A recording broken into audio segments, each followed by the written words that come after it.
Wednesday, happy hump day. Welcome into Soccer Morning here on worldsoccertalk.com. Glad to have you on the program today. Should be an excellent one. We're going to take a tour around the headlines here in just a couple of seconds. And then after that, our friend Peter McVitie, who covers Dutch football, will join us. We're going to talk about the Eredivisie and the season as it went. Talk about the breakup of PSV. Talk about Memphis Depay to United. Then we'll talk some American topics. Aaron Johansson killing it at AZ Alkmaar. Rubio Rabin at Utrecht. We'll get a check on his status, his progress there in the Netherlands. And we'll also talk about this weird news that came up a couple weeks ago about Billy Beane joining AZ as a consultant. Exactly how is that going to work? And who will be his Jonah Hill in Holland? Is there a Dutch version of Jonah Hill that we can identify? Thank you very much for listening. As I said, I just stopped myself cold there by thinking about the Dutch version of Moneyball in a soccer context. Let's hit these headlines. You may or may not have heard about this. Xavi Hernandez set to announce his departure from Barcelona, but more importantly, that he'll be playing in Qatar very soon. Now, I've been filled in on some of the details of this. I saw the headline. I saw the news. I didn't dive in deeper. Producer Trevor tells me that Xavi's going to have a cherry deal there in Qatar. His family's all going to get jobs. He's going to be able to play soccer while also running an academy and coaching. So he'll get some experience there.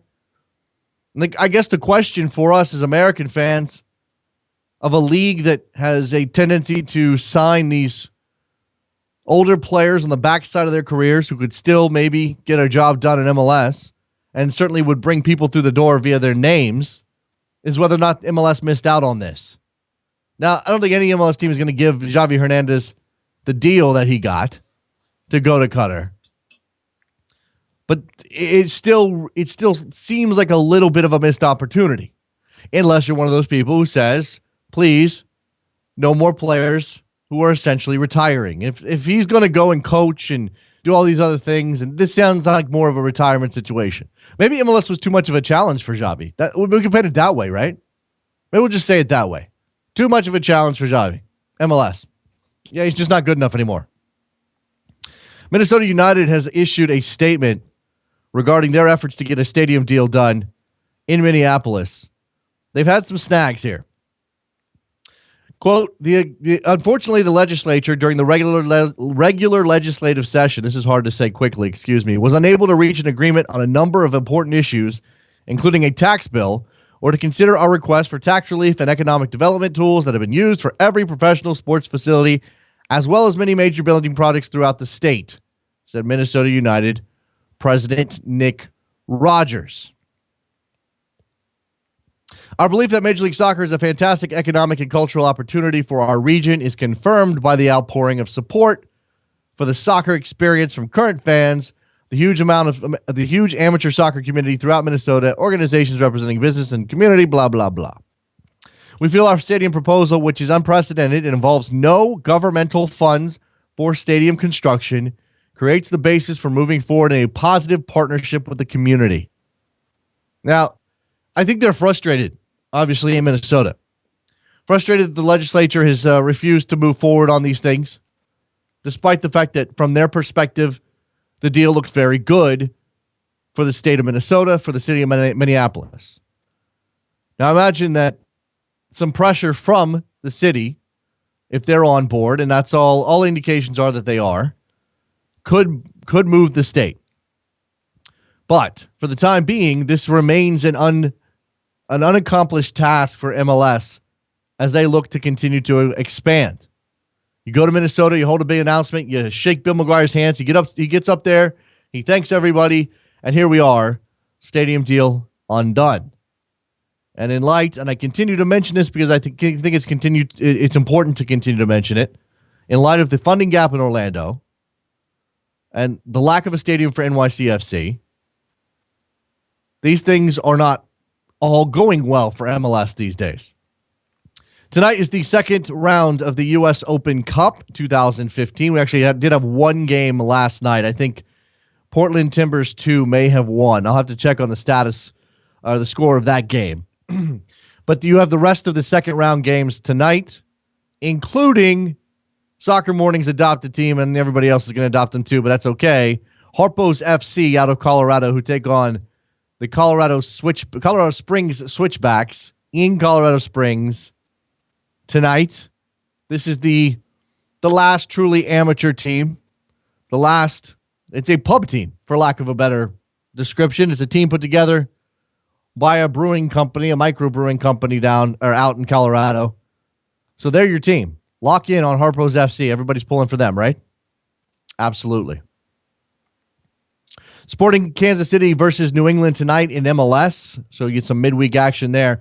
Bad news for Sporting Kansas City, suffering from a litany of injuries and unlikely to be able to fill out a full 18 tonight. We need some bodies, said Peter Vermees. That's what we need at the moment. If he doesn't come back, and he's talking about Saad Abdul Salam, who was recalled from San Antonio, where he was out on loan, we would only have 16, and that includes 2 goalkeepers. So this is not, things are not going well right now for Sporting Kansas City on the injury front. Graham Zusi is sidelined. No Seth Sinovich, obviously. So we've got, well, not obviously, he missed, he had a collision in the DC United game, and we'll miss this one. Roger Espinoza, Marcel de Jong, both questionable. Bernardo Anor is out with a hamstring strain. Chance Myers still working his way back from a season-ending injury last year. So Sporting Kansas City has a tough road to hoe tonight in MLS action. We're going to talk about this. I don't know. I don't know where to talk about this. I don't know how to talk about this, but Qatar is considering an underwater TV studio. I'm just going to leave that out there. They're actually talking to somebody about building a TV studio underwater for 2022. And also in Canada, Lucas Cavallini, who is a Canadian of Uruguayan extraction playing his soccer down in Uruguay, has ripped the Canadian national team and said he regrets playing for them. He's a 22-year-old player right now out down in Uruguay, out on loan from Nacional to another club. This has been unearthed by our friend Vince from Toronto, this interview, which was conducted in Spanish. We're going to see exactly what the fallout from this might be. And Madame Tussauds in New York has unveiled a Lionel Messi statue. I don't know where that was going. Maybe I wish it was an Alexi Lalas statue. Not statue, wax figure, because that's what Madame Tussauds does, right? A Lionel Messi wax figure. And Graham Parker, a guy I like, a writer at ESPN FC, says Lionel Messi's wax statue in New York illustrates soccer's growth in the United States. Okay, sure. I suppose. Let's talk about who the first American player should be at Madame Tussauds. I'm not saying it should happen now, but at some point you would imagine that there's got to be room for an American soccer player at Madame Tussauds. Who should that be? Should it be Alexi Lalas? He'd certainly make for a good statue circa 1994. Let's take a break. When we come back, we're actually going to talk to John Wallen from Taga. He's got a Women's World Cup Challenge app, and we'll go through that. Soccer Morning, worldsoccertalk.com.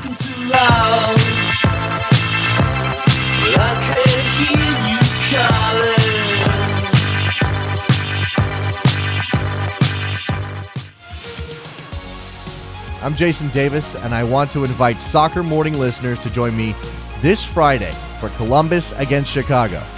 During the game, I'm going to be sharing my thoughts and opinions about the MLS action at Rabble.tv.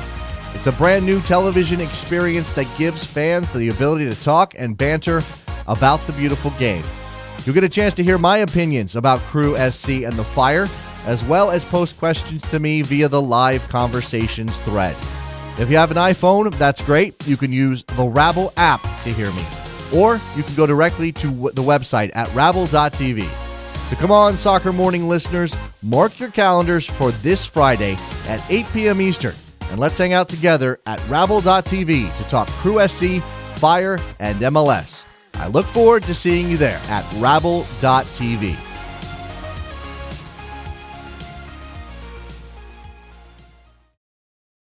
We're just about 3 weeks away from the Women's World Cup tournament that kicks off on June 6th, and World Cup fever is starting to build. To stay on top of all action and to support your national team, be sure to download the new app entitled Women's World Cup Challenge. With the free app, you can get a schedule of the entire tournament, play a fantasy game to guess which teams will advance from group stages and then which teams move through the knockout rounds, create and join groups to compete against your friends for pride and prizes, watch the Match Center to follow all of the games live while you're at work, and read the latest news about all the teams. Developed by an Austin startup who are massive soccer fans, the app is available as a free download for Apple and Android devices in the App and Play stores. Follow the Women's World Cup this summer and support the stars of the women's game by downloading Women's World Cup Challenge today.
Welcome back to Soccer Morning on World Soccer Talk with Jason Davis. All right, so you may have caught us changing things on the fly just a little bit. We now have on the line John Wallen from Taga. We're going to talk about the Women's World Cup here and the special Women's World Cup Challenge app that John is behind. We'll get to Peter McVitie on Dutch football a little bit later in the show. We're definitely going to do that. John, how are you? I'm doing very well, Jason. Thank you very much for having me on this morning. It's good to have you. Let's talk about the Women's World Cup Challenge app and use that to get into the build-up to the Women's World Cup in Canada coming up very, very soon. First, describe what the app is and what fans can do with it. Yeah, sure. So the Women's World Cup app is available through both Apple and Google, the Play Store. It's a comprehensive app that's going to allow fans to follow along. It's got a live stats that are going to be streaming during matches. Those are coming in directly from Opta. A lot of fans know are a top provider of live match data. It's going to have some insight, some predictive analysis, and then also it's going to have a 2-tier bracket challenge, which is going to be both for the group stage and then once the group stage is concluded for the knockout stage for the top 16 teams left in the tournament. So at this point, when you look at the preparations that these teams are going through, the United States just beat Mexico. I know that there's probably warm-up matches happening in various other places as the top teams get ready. What we're finding is that that injury is going to be a major part, at least of the initial stages of this tournament. Yeah, I think injury is going to factor very heavily in terms of early performance for a lot of the teams that are being touted as the favorites to lift the cup. You know, both Germany and the United States are dealing with injuries to probably their two biggest midfield stars. Obviously, for the United States, anybody that just watched that 5-0 win against Mexico noted the very obvious absence of Alex Morgan. I know you had Alex on your show recently, and she's dealing with a bone bruise that may rule her out of the last of the friendlies coming up to the United States on May 30th against South Korea. And if she's still not fit to play then, you do have to call into question her ability to play well when the group stage opens for the United States. And looking at Germany, who are the number 1 ranked women's team in the world right now, they're going to be without Nadine Ketzler, who has a left knee injury. She plays for Wolfsburg, her club football, and Wolfsburg back in March said that she would miss the World Cup. As a result of that, she wasn't named to the provisional squad. She hasn't taken part in any of the World Cup ramp-up. And that was thought to be mitigated a bit, I guess, by the fact that they had Lira Alushi, who's the PSG midfielder, Miss Lucy is now going to miss the tournament. She's 27 years old. She's going to miss the tournament through a pregnancy. So Germany, while they're, obviously the world number one, obviously a presumptive favorite to at least progress to the knockout stage, they're looking at needing to fill in for two of possibly their best midfield players. Well, when you look at the tournament as it's laid out and the groups that these countries are drawn into, I mean, just like the Men's World Cup, the draw is a lot of how things are going to play out. For the United States, look, it's all relative here, and we know that the distance between the top women's teams and the next tiers fairly wide. But when it comes to the group stage draw, the United States got a fairly difficult one. How are these other teams going to be affected in the group stage via the draw with these injuries considered? Well, I think that, the draw is going to be very difficult for the United States, as you mentioned. We can touch on that a little bit. Germany has a slightly easier draw. They're drawn in Group B together with Thailand, with Ivory Coast, and with Norway.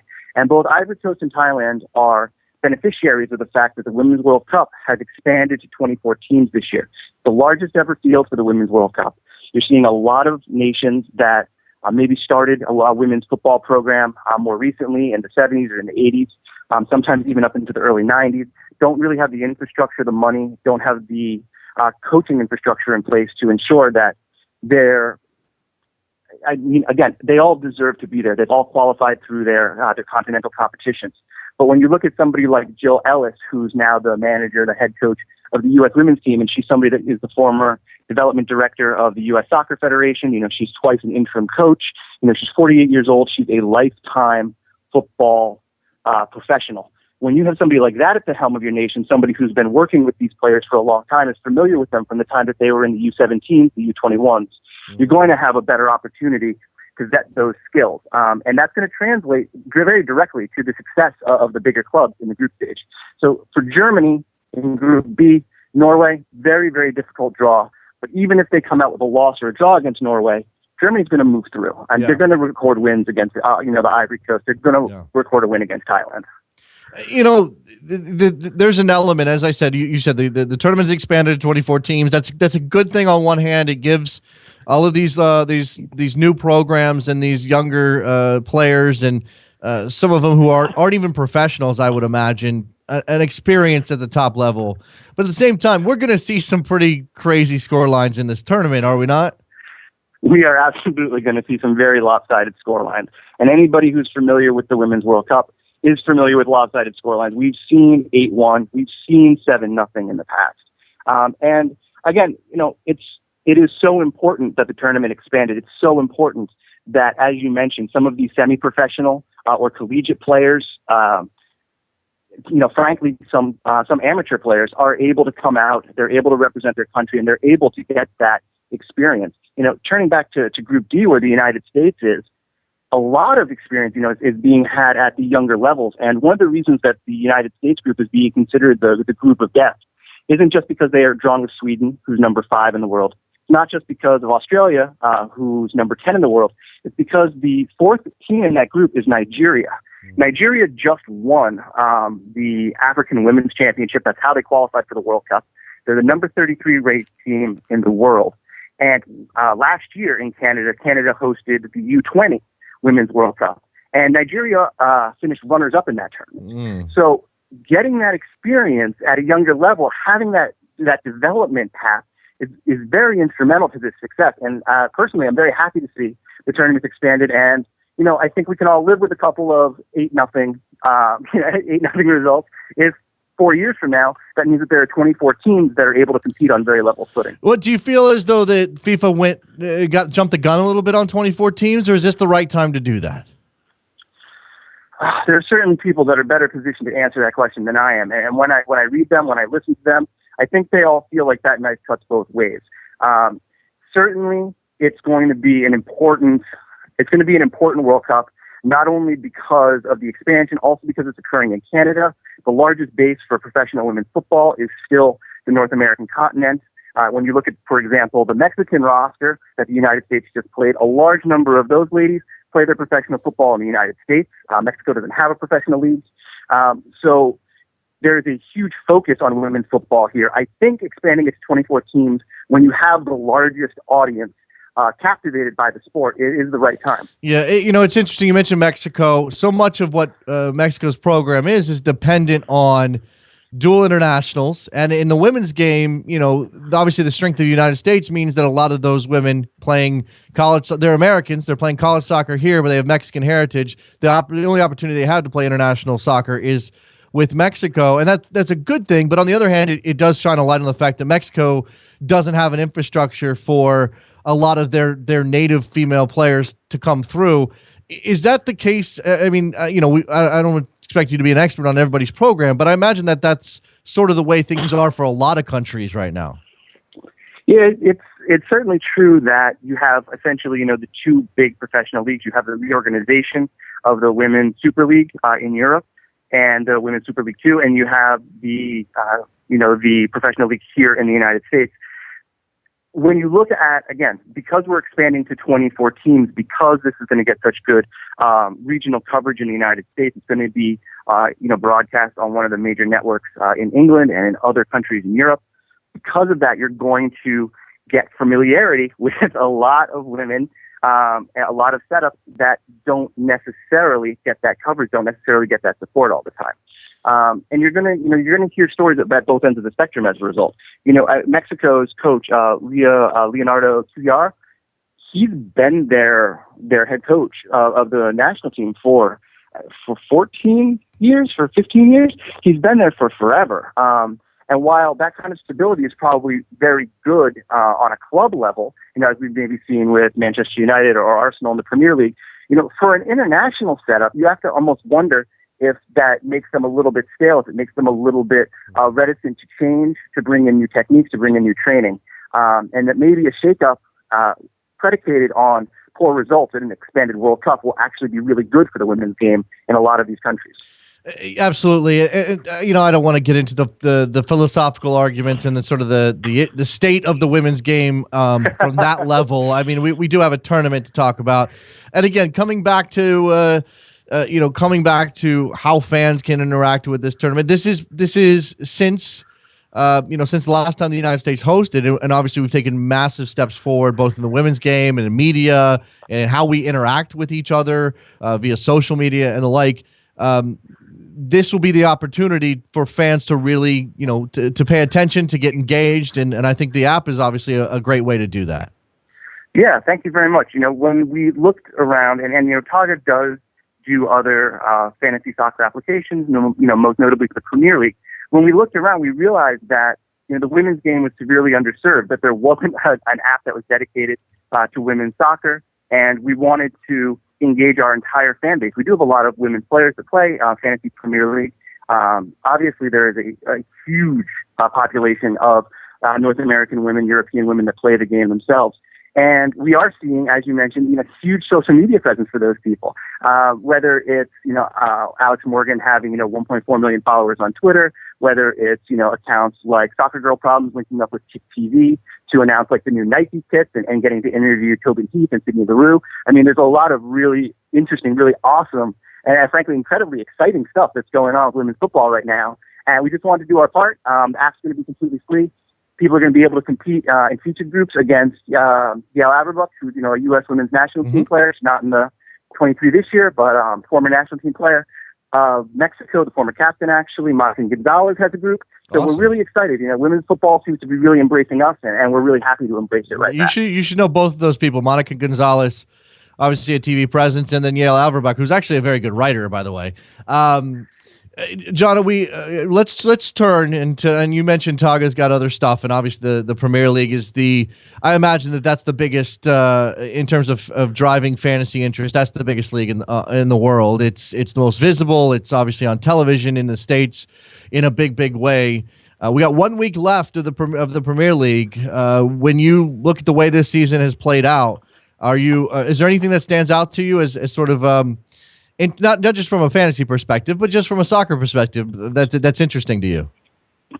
Yeah, I guess, Chelsea being able to clinch the league as early as they did, and the way that both Liverpool and Tottenham sort of fell away, that they weren't able to sustain the success that maybe, people thought they were going to build on coming into this year.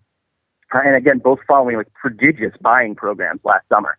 So I think maybe for all the talk of, you buy your way to a championship, it's being shown that, good tactics, a core of solid players are really still going to be able to win the Premier League. Not to say they're not expensive players, not to say Chelsea didn't do a great job of picking and choosing which players to have in. But I was really surprised to see that they were able to clinch the title, with a few matches still to go. Do you think that says more about Chelsea and Mourinho or about City and United and Arsenal and everybody else who was nominally a challenger?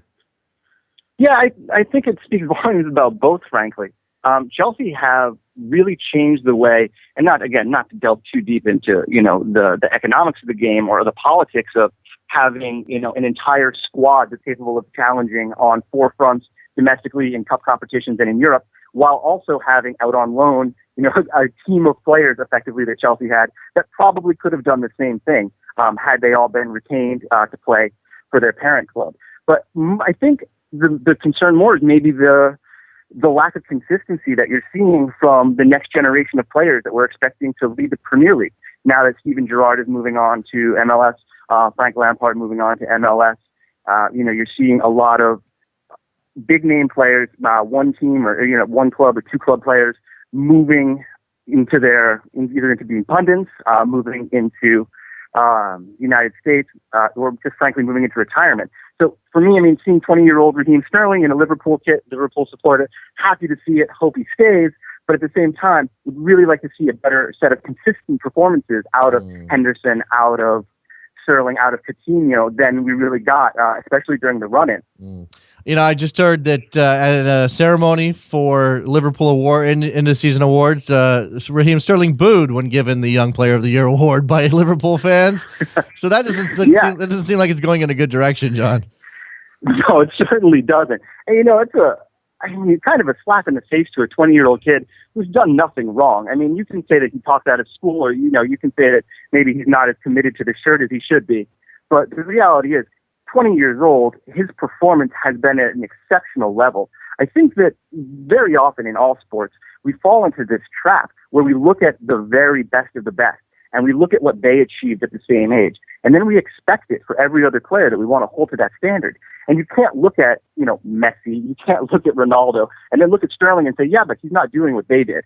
If you were just to purely evaluate Raheem Sterling's performances, he is just outside of being Team of the Year. Certainly Philippe Coutinho deserved that honor this year, and Sterling is maybe playing just a tick below him. John, I'm looking at playtoga.com, by the way, if you want to go check out the Premier League game. I'm looking at the features of Toga, and what I'm fascinated by are a couple of things. One, no salary cap, which is how every other fantasy soccer game works. You have $100 million or pretend money, and certain players are valued, and you go and you assemble your team. Why would Toga do it differently?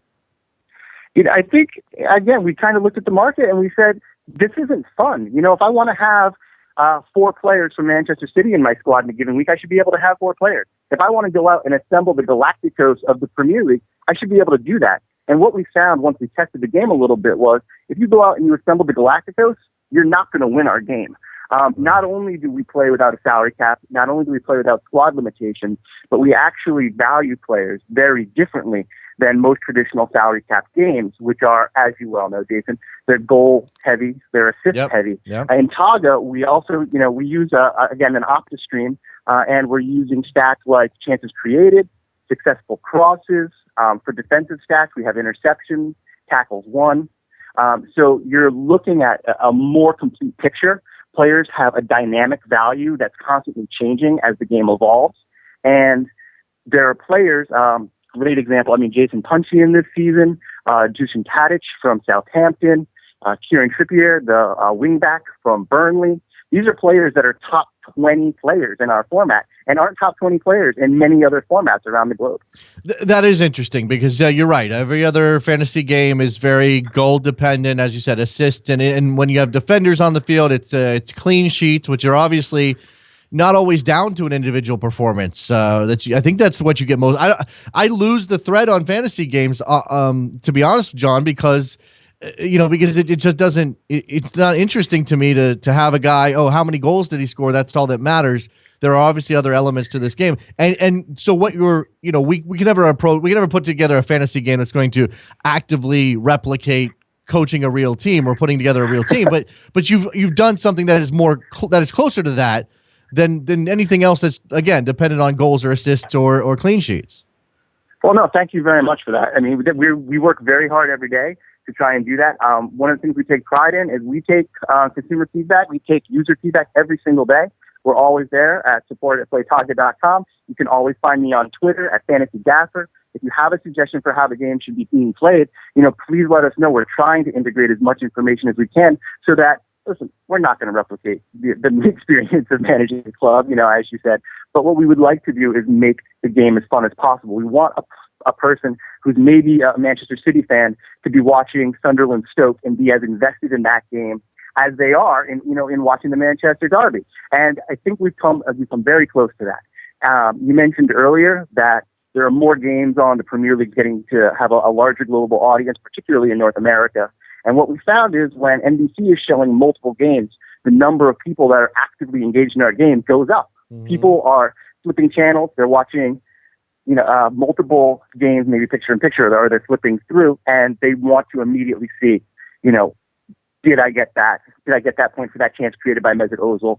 Did I get that, point for a tackle won by John Terry? And it's an excellent thing to see. We're really excited that the community has embraced us as much as they have, and we want to keep putting out, the top quality product that we are. That's fascinating. I mean, I know that, and I'm going to go big picture here again. Friend of the show, Alexi Lawless, continually talks about the things that would help make MLS more popular. And I don't know about your connection with MLS right now, but one of those things is fantasy sports. Some of it's about betting. Let's talk about fantasy sports since that's what you do. The idea that you become engaged with the entirety of a league and you watch the games on television, especially those national television games, because you have an interest in player X, Y, or Z on another team. That hasn't. Do you think that's fully crossed over to soccer? Or you think Togga's getting closer to that than maybe some other products, or where does that lie right now? Yeah, I think it's great that you mentioned Alexi Lawless. Obviously, when you have people of that stature in the American soccer community making that connection, I think it's all the more visible to everybody else. American sports culture is now almost predicated on your fantasy team. The NFL realized that. Major League Baseball realized that fantasy is what helped get Major League Baseball back out of the steroid era. Mm-hmm. I certainly think that while you have incredibly dedicated fan bases for a number of MLS clubs, regionalism isn't as much a part of the fantasy experience.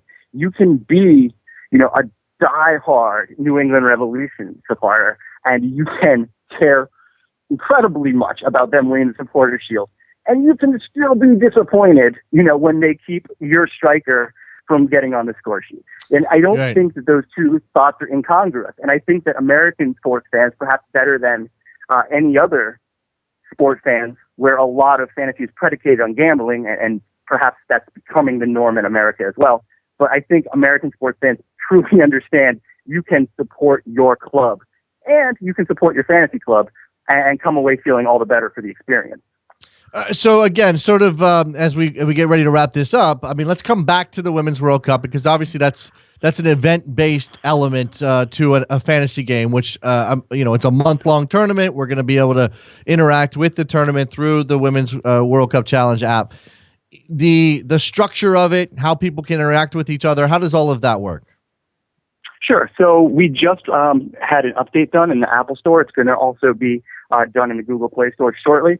You're able to sign up, create a private league so you can challenge your friends.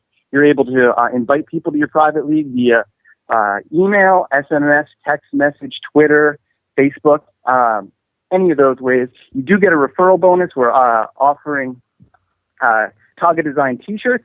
So if you come in, you refer 10 of your friends, they sign up for your mini league, we will let you pick one of our shirts. Send that to you as well as a thank you for supporting our game.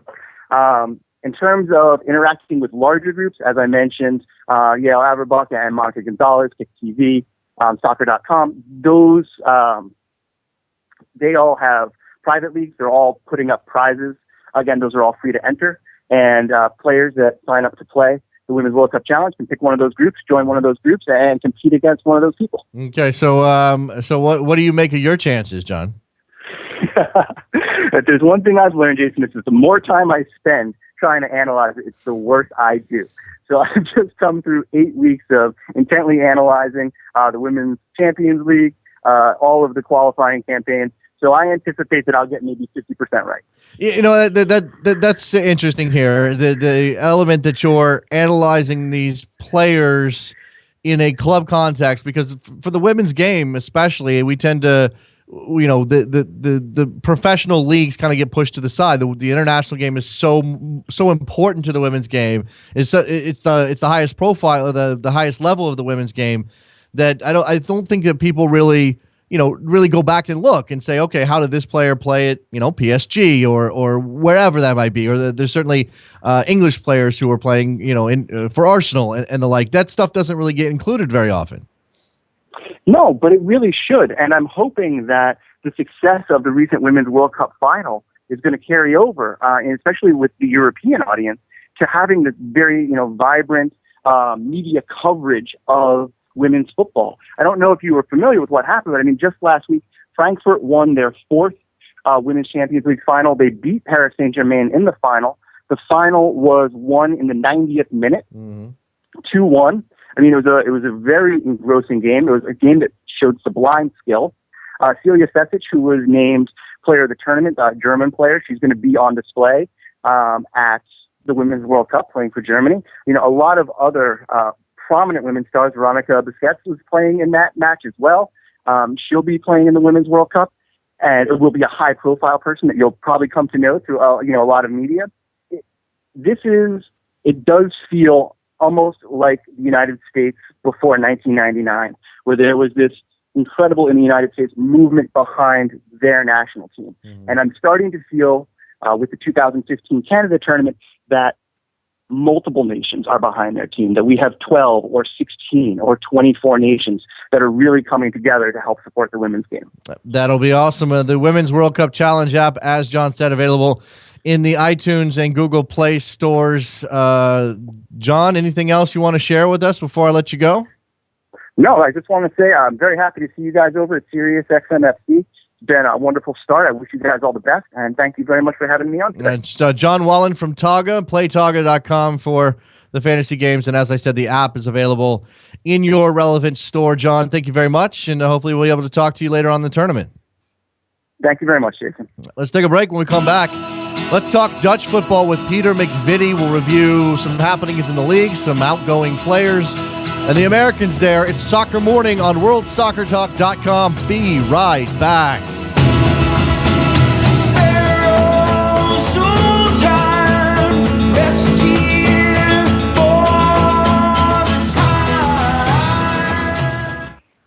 We're just about 3 weeks away from the Women's World Cup tournament that kicks off on June 6th, and World Cup fever is starting to build. To stay on top of all action and to support your national team, be sure to download the new app entitled Women's World Cup Challenge.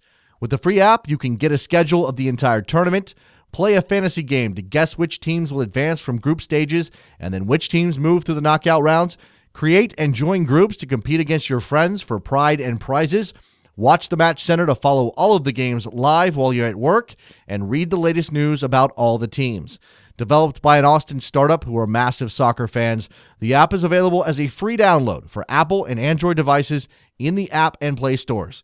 Follow the Women's World Cup this summer and support the stars of the women's game by downloading Women's World Cup Challenge today.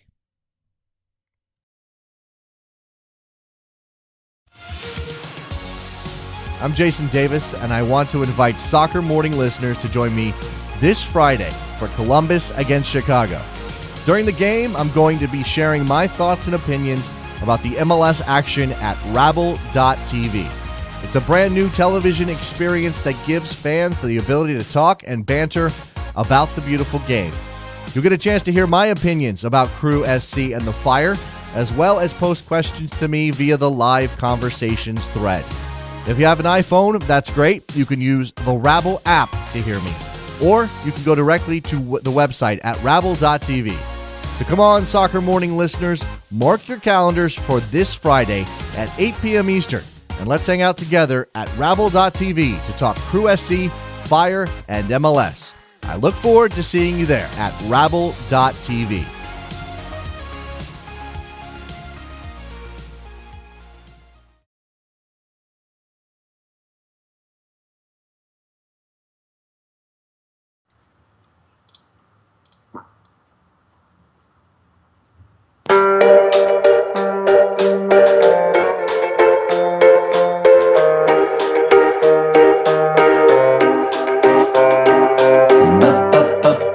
Welcome back to Soccer Morning on World Soccer Talk with Jason Davis. We are back on Soccer Morning. We're talking Dutch football with our friend Peter McVitie. You can follow him on Twitter. It's Peter McVitie, 1T. It's been a long time, Peter. How are you? I'm very well, thank you. It's been far too long. It has been far too long. It's been so long that the Dutch season is now over. PSV are champions. I think most people realize that. Just, in 100 words or less, and I'm only kidding here, but only in 100 words or less, kind of sum up the season as it played out, and certainly PSV's title. Well, it hasn't been as exciting as previous years, to be honest, because PSV went top of the league in the second week of the season and were never knocked off. They went on to win the season by 17 points ahead of Ajax, which is really just amazing because Ajax obviously won the league the last 4 years. Mm-hmm. De Boer was the first coach to do it with Ajax, and which was an incredible achievement, but PSV have just wiped the floor with them and just walked to the title, and they've been very exciting, very interesting, good to watch with just incredible players, whereas Ajax have just been brutal all season, and PSV were really clear and had it wrapped up, I think, in January, really. And what do you chalk that up to? Is this a matter of Ajax taking a step back and maybe selling off a little too many pieces, or what exactly happened here that created a dynamic where PSV was 17 points better? I think the key thing is PSV's individual players. When we look at the likes of Memphis Depay and Jetro Willems and Jorginho Wijnaldum, Luuk de Jong come in and had just an amazing season. I mean, Newcastle and Borussia Mönchengladbach fans just wouldn't recognise him, to be honest, if they saw him, because he's been incredible. And that kind of individual quality has really benefited them, and that was what really saw them through in the first half of the season. In the second half of the season, they built on that and became much more of a team and a better unit in all aspects. Whereas Ajax, where it wasn't so much that they'd sold too many players, although they did lose Daley Blind and Siem de Jong, which was quite important. But they were just so slow, and I think one of the problems was Frank de Boer, in my opinion, because what he always did in the last few years was he always had some tactical move that could pull them out of a hole in the last couple of years and really kick on in the second half of the season. But this year he tried basically the same things as he's always done with different players and expected the same results, and it was just never ever going to happen. The other thing is that there was talks that he had overtrained his players in the January training camp, and that really damaged the team for the second half of the season. And in the second half of the season, they actually went downhill, whereas we're used to seeing Ajax really kick on and become an unstoppable machine after January. And so when they were really scraping results, and they were losing and drawing to really bad teams. And from then on, it was pretty much from, I think, the second game against Feyenoord, which they were even lucky to get a draw in. It was pretty much over and done with. It's interesting here with PSV winning the title and UEFA shifting things for the Champions League draw. PSV goes into pot one for the draw for next year's Champions League. That's got to be a big boost to PSV and potentially a help to Dutch football in general. Yeah, it is definitely, because if we look at how Ajax have fared in the Champions League the last couple of years, they've been quite unlucky to get giants who have just they've kind of performed well, but they've just been unlucky to get the likes of Real Madrid and Barcelona and just the very, very top of European football. So I think with PSV, if they can get a decent draw, it will make it a bit easier, but it's not entirely a walk in the park for them. It doesn't matter who they get, because PSV were really quite underwhelming in Europe this season. They did get to the knockout stages of the Europa League, but they were coming up against teams like Zenit, and just tactically Cocu just wasn't at it. He was trying to dominate some games and really not setting them up well. And I think the problem that they've got as well, if they're going to set up in Europe the way they do in the Eredivisie, then they'll find it very, very difficult. And the other aspect is obviously, well, we don't know who's going to still be at PSV next season. Obviously, right. Depay's gone, right. But there could be quite a few more departures, and that could damage them if they can't really replace them well enough. Let's talk about Depay and his big move to Manchester United. This is a player with incredible ability, finished with a golden boot in the Eredivisie this year, and lots expected of him as he moves to the Premier League. Is a little bit of, I know he's talented, Peter, and I know we've seen it at the World Cup, we've seen it in the league. I just feel as though the hype is getting a little out of control. Yeah, and it always does, to be fair. I think you're right. The key thing is that people just need to be patient. This is a 21-year-old player who's had 2 full seasons in the Eredivisie. That's not really a lot to work with, and you can't really take too much from a European, an international tournament, I don't think either. But he has the raw potential and ability to make it very, very far in football. I mean, he can be one of the best players in Europe, and that's to do with his ability, his speed, his power, but also just his mentality is remarkable. He has that Ronaldo-esque devotion to improving all the time. He calls himself a dream chaser, which maybe sounds a bit obnoxious from a footballer, but I think with him it's very, very apt, because he just wants to be the best all the time. And you see it in the way he plays as well for PSV.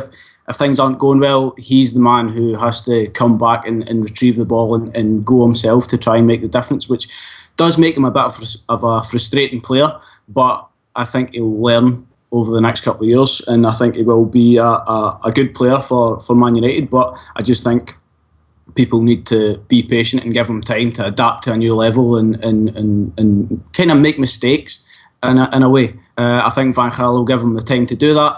But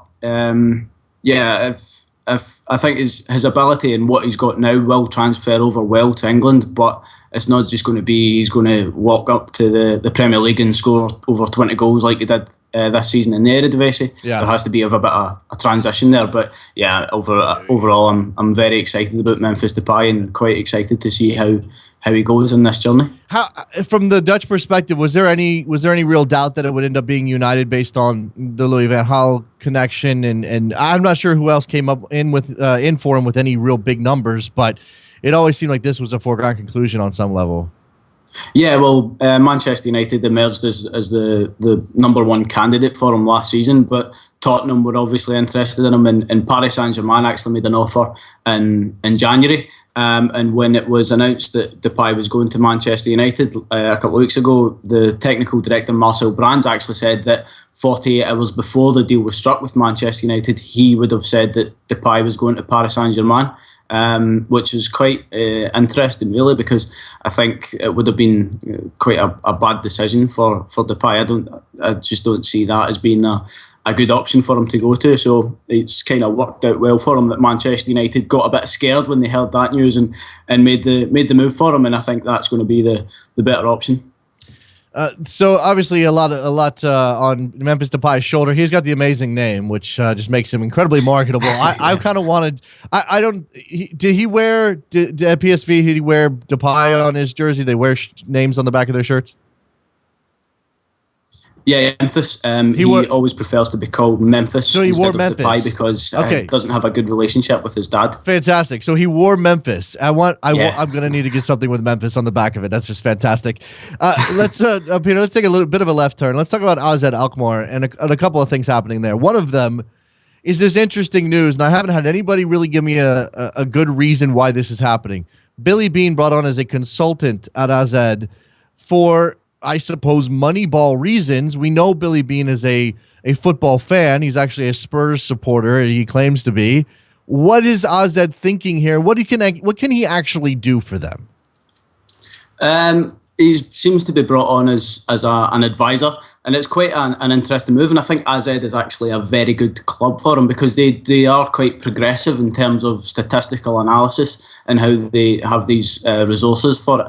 And I think it's going to be in terms of how to get a kind of statistical edge over other teams and try and make sure that they're sort of planning moves and stuff around that based on statistics rather than, well, the usual this is how we've always done it, which is right. seems to have plagued football for the last few years up until recently. So they are kind of adapting that idea of, well, stats can make a good thing in terms of how you set up in a game and also how you attract players.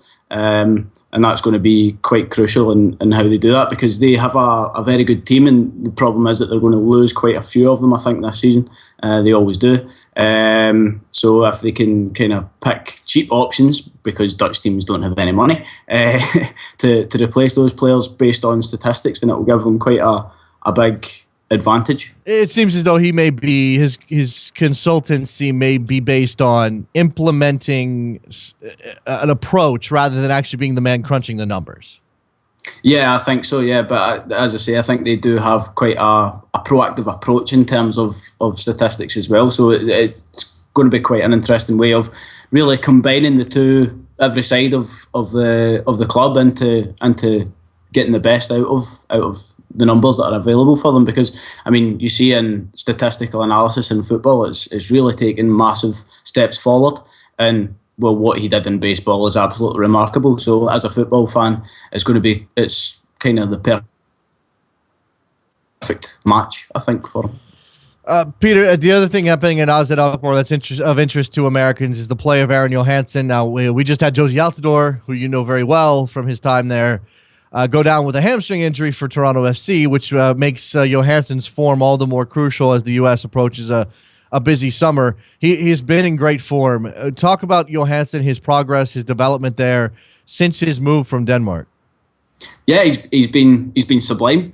He had a very poor start. Not a poor start, a rough start to the season because of injury, and it made it quite a worry because we saw him as, well, probably one of the more promising strikers in the league at the start of the season because AZ looked as if they had the makings of a good team, and it would be one that would get the best out of them. They do have a good team. They've done very, very well to beat Feyenoord to third place, a Europa League spot this season in the final day. And it took a while for Johansson to kind of get back into the swing of things. But, I mean, you look at how he's progressed over the season and you can see that he was really getting into it, and he finished on absolutely remarkable form. 2 goals and an assist in the last game of the season in a 4-1 win against Excelsior, one of which was an awesome overhead kick.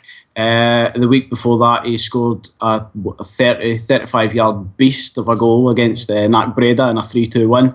And before that, he was scoring and assisting goals all the time. So his run into the end of the season was really awesome. And I think next season, what he said at the start of the season was that he wanted a full year without any injuries.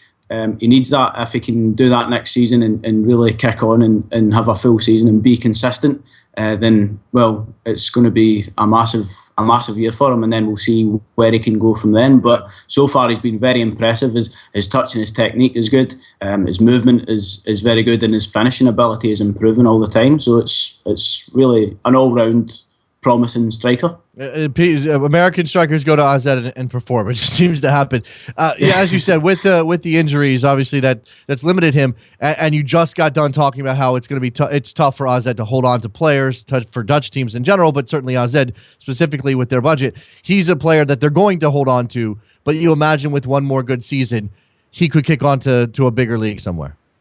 Yeah, he only signed a new contract last summer, so I don't see him any trouble of leaving this summer. But yeah, next season, if he has another bright campaign. He'll be at a good age. He's 24 now. He'll be at a good age to really kick on. You'll have a lot of teams in, obviously, England and stuff to look at. And the other thing is, I obviously think he's a much brighter prospect than Jozy Altidore. For instance, he's much more consistent. A lot of people say, well, Altidore scored a lot of goals in the Eredivisie. That was true, but he scored in a lot of blotches, whereas I think he scored hat-tricks here and there in doubles against poor teams, whereas Johansson I see as a more effective and efficient and consistent player than I do Altidore, and certainly one who's got more to his game than Altidore. Yeah, certainly more facets to the game of Aron Johansson. All right, let's briefly touch on the progress of Rubio Rubin, the forward midfielder at Utrecht. He's a player that is going to be in the U.S. U20 team and certainly has a senior future based on what Jurgen Klinsmann has done so far. Where is Rubin in his development? He's had a very, very bright debut season. He was very, very impressive in his first few games for Utrecht, and they've had a really, really bad year. They are just a really strange club, to be honest with you. It's really unpredictable. But Rubin has performed well for a start season. He started a lot of games. Obviously, for a 19-year-old, it's difficult for him to play, to start every game for fitness reasons and development. But overall his movement's good, his touch is good, and he seems to be blending in very well. So again, it's early days, but it's interesting to see how he's going to perform, and I think he's going to be a key player for Utrecht, who really need to kick on next season and get back up the table, because the last 2 years have been just dire, but he has been quite a bright spot for them. Yep, not 20 years old until March of next year, so a very young player with a lot of growing to do. Let's see if he can do that there at Utrecht. Peter McVitie, follow him on Twitter. It's Peter McVitie, McVitie. Thank you for your time as always, Peter. It's good to talk to you again. Thanks for having me on. Let's take a break. When we come back, I'll open up the phone lines and take your calls for a good closing segment here on the web show. Soccer Morning, worldsoccertalk.com. Don't go anywhere. Be right back.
Welcome back to Soccer Morning on World Soccer Talk with Jason Davis. Here we are back on Soccer Morning, worldsoccertalk.com.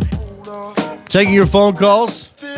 Take you up to about 10:15 a.m. Eastern, 646-832-3909. Jump in. Whatever is on your mind. Sporting Kansas City and the New England Revolution tonight. Who you got in that one? Sporting Kansas City dealing with a rash of injuries. New England coming in pretty good. Pretty good.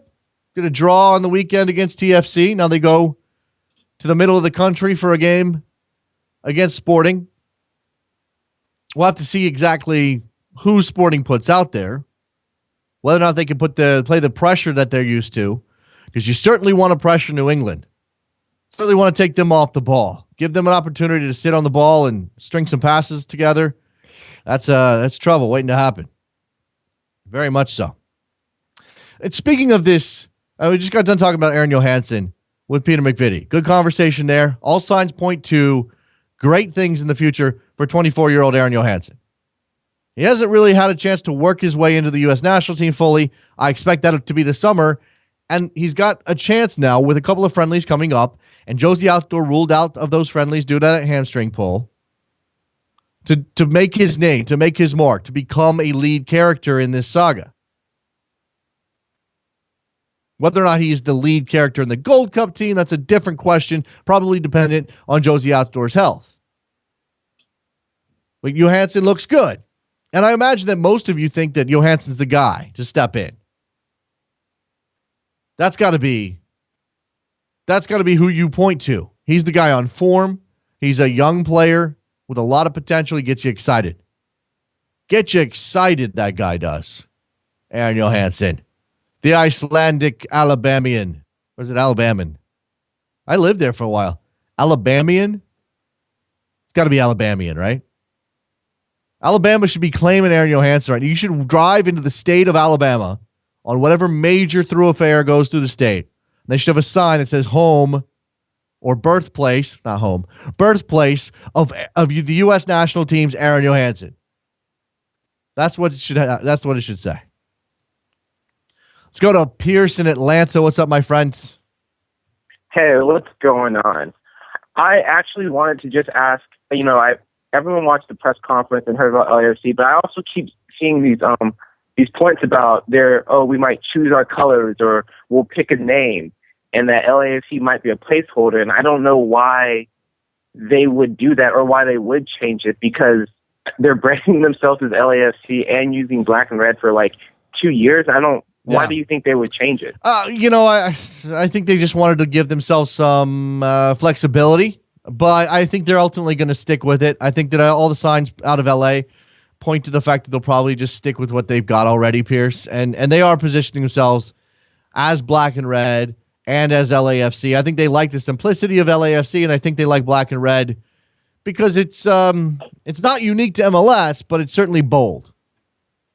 Yeah, but I guess I can't talk because I live in Atlanta. So. Did Atlanta just disappear? Are you there, Pierce? Did in Toronto, there's a lot of red going on. Yes, there is a lot of red in MLS. Hopefully their dominant color is the black rather than the red. Let's just say that. You got anything else, man? No, that's it. All right, appreciate the phone call. Pierce in ATL. I'm not sure who. Oops. Let's click this button. Not sure who this is. Who's this?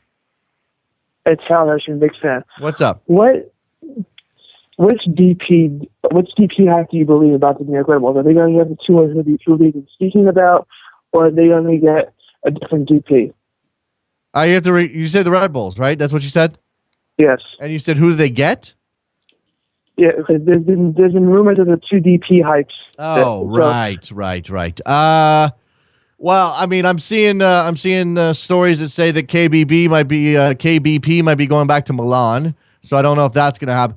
I don't have any lines on possible DPs for the Red Bulls, and I think Jesse Marsch. I think they have to be careful. I think Ali Curtis has to be careful. You don't want to upset the apple cart by bringing in a guy, number one, who's not committed to the cause, and number two, who's gonna alienate anybody. I mean, they have a balanced team right now. Yeah. Got anything else, man? No. I appreciate the phone call. There goes some guy who wanted to talk about DPs. I didn't catch his name. I apologize. I didn't mean to. Not making fun of him. Ray in Milwaukee. What's up, dude? How are you? I'm very good. What's on your mind today? Some soccer economics. I've been a soccer fan for a very long time, and I've never really cared too much about where the money comes from. And so I listened to Dr. Szymanski on your program, and I did a little bit of research myself. Now, I don't know if these numbers are 100% correct, but, Taylor Twellman tweeted out some stuff about the difference between player money, and I looked at it from a television perspective, because that's what Dr. Szymanski is really saying is what matters the most. And I looked at some stuff from Eric Gomez and Tom Marshall, said that the top tier teams in Mexico here in the United States are getting close to somewhere around $16 million per season when it comes to television money.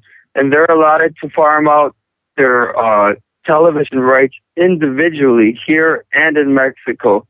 And so I don't know what they're getting in Mexico, but if you did it, that's $13 million extra that top tier teams are making, the MLS teams are currently getting with their television deal.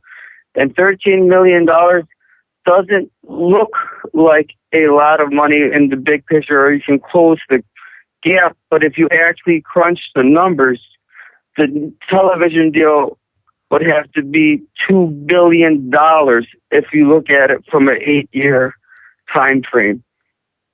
I see what you're saying. Ray, and you're right. I mean, the bottom line here is that MLS is way behind the curve. That's absolutely true. And $13 million is a ton of money to an MLS team. Some of these teams are operating on very thin margins or in the red. So to have $13 million come in would be a coup. Now, they're getting more money out of this new TV contract than they ever did before, which should help them become more operationally stable and therefore perhaps invest more money. Remember also that in Mexico, many of those clubs are actually owned by television networks, so that's something to consider. But you're right. The gap is considerable. I'm not sure what to do about it other than, keep hoping that MLS TV ratings go up. Oh, yeah, and that's another thing, too, that I looked up, too. Now, it's easy to find bigger numbers because people tweet these stuff out. Chivas versus America here in the United States drew over 3 million viewers. Now, I personally believe the biggest rivalry in MLS is between the two biggest markets in MLS, because technically they have the biggest audience to draw from. I know people in Portland and Seattle may say something differently about having the best rivalry, but I could care less about Portland or Seattle.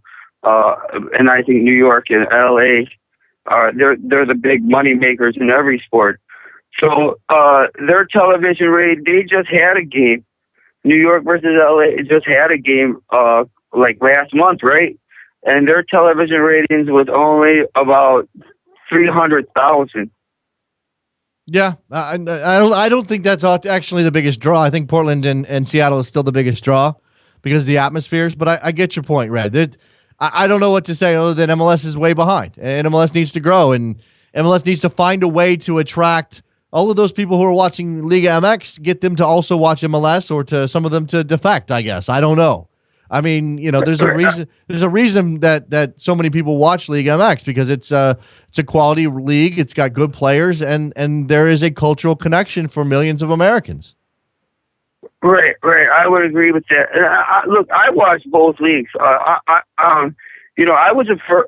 used to believe in this slow growth method that that the commissioner and MLS destroying all us. But the more I do these numbers, he's nuts. They're lying to us if he's going to be a top tier league without some type of major investment from the ownership. Well, of course. You've heard me rail about that, Ray. You've heard me rail about Don Garber talking about this league being one of the top ones in the world in 2022, and yet they're not putting their money where their mouths are. So I see your point, Ray. I appreciate the call, man. I feel like Ray was giving us a PowerPoint presentation on the state of MLS TV money and ratings. Roberto, what's up? What's up, man? There's actually a segue that I wanted to talk about MLS. In your personal opinion, when do you believe MLS will be forgotten in the sense that it's labeled as a retirement league by negative MLS viewers. When will that stop? Yeah. When MLS stops signing players that are 33 years old from Europe. I mean, I don't think that it's ever going to stop. Whether it's true in the specific sense, and well, it's true, whether it's accurate and fair is a different question than whether people call it a retirement league. People will continue to call MLS a retirement league as long as MLS is sucking on the teat of the high-profile European player who was at Arsenal or Manchester United or Barcelona or Real Madrid or Bayern Munich or whatever. So until they stop doing that, until the stars of MLS, the ones who are the biggest names in MLS, until those players are players who came through MLS or players who were young and MLS purchased at 23 or 24 and turned into stars, it's never going to stop. So youth development plays a role? Yeah, absolutely it does. You have to create stars within the league who then become the biggest names in the league. And until that dynamic switches, because right now, who's the biggest name in MLS? Dom Dwyer? No, who's the biggest name player in MLS, period? And not regardless of where he came from. Kaká, David Villa. Kaká, David Villa. Right, you could pick either one of those guys. Kaká, David Villa. Those guys are the reason that there's a retirement league tag on the league. So until the biggest name in the league is a guy like Dom Dwyer or even Bradley Wright Phillips, who of course played a lot of his soccer in England, but kind of became a big star here with his goals. Until those guys are the leading figures of the league and the league can use them to sell the competition, it's going to be called a retirement league. And it's no skin off of my back as a fan. I'm going to watch the league regardless, but I know that people get upset about that. Yeah, absolutely. I think it views the negative viewpoint all around the world. Yeah, absolutely. Basically. Absolutely. And you know what? MLS was in the long run, and I'm not advocating for this now because I still think there's a place for the Kakás. Kakás have been amazing. I think he's a boon to the league. There's a place for David Villa. There's obviously a place for Thierry Henry when he was here. Robbie Keane's been fantastic. But when the league gets to the point where they stop spending the millions of dollars they're spending on those players and spend it on players who are developed here or already here who are stars here, until that happens, MLS will probably not reach its potential. I mean, that's just a fact of the matter.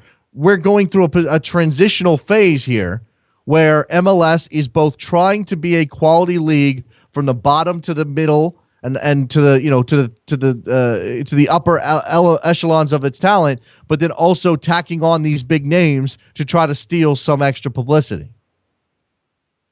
Yeah, absolutely. I just have one more question. Yeah. What do you think about Jozy Altidore's injury? Do you feel like it's going to affect a lot of the pre-Gold Cup matches for the United States against the Netherlands and Germany? Yeah.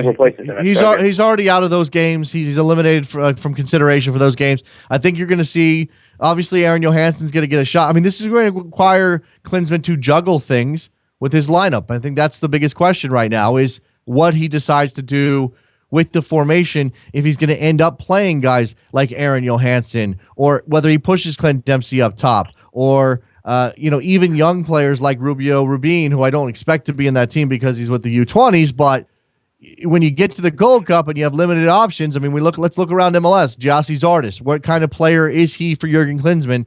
With the Galaxy, he's a forward. With Klinsmann, he seems to want to make him into a winger. Is he a forward? Can he play as a forward for Klinsmann on a regular basis? And is he good enough to help fill the gap with Altidore out? Again, I think more important than who replaces Altidore is how that replacement changes the way the U.S. plays.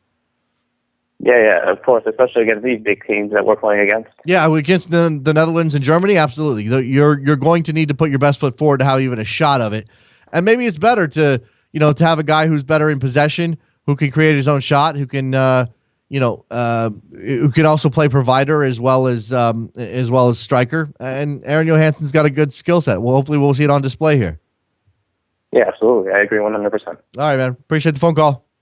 Yeah, Roberto talking about some interesting topics there. Okay, that's going to do it for a Wednesday edition of Soccer Morning here on WorldSoccerTalk.com. Thank you very much to both of our guests, John Wallen and Peter McVitie. Those guys were good, don't you think? I think they were good. Let's send you over to backheel.com/store where you can buy yourself a Soccer Morning mug. It's right there. Hi. Hi. Go to 30fc.com to buy the t-shirt. That's right over my shoulder right there. It's a fantastic looking t-shirt. We're on Twitter at Soccer Morning. iTunes, hit us up over there. Give us a rating and review. Thank you to producer Trevor, and we'll talk to you guys on Thursday. Later.